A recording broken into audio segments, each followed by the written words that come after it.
కార్తీక మాసంలో వచ్చేటటువంటి శుక్లపక్షంలో వచ్చేటటువంటి ఏకాదశి నాడు క్షీరసాగరంలోంచి లేచి ద్వాదశి తిథి నాటికి బృందావనంలోకి వచ్చాడు. ఒకనాడు మాట ఇచ్చాడు కనుక బృందకి, ఆయన తులసి బృందావనంలోకి వస్తాడు.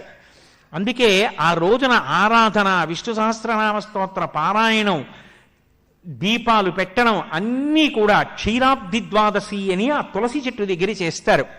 ఆ ఋతువులో తులసితో పాటుగా విశేషమైన అనుగ్రహాన్ని పరదేవతా స్వరూపంగా వర్షిస్తోంది కాబట్టి తులసి కోటలో ఉసిరి కొమ్మని కూడా గుచ్చి రెండిటి గాలిని పీలుస్తూ రెండిటికి కలిపి పూజ చేస్తారు.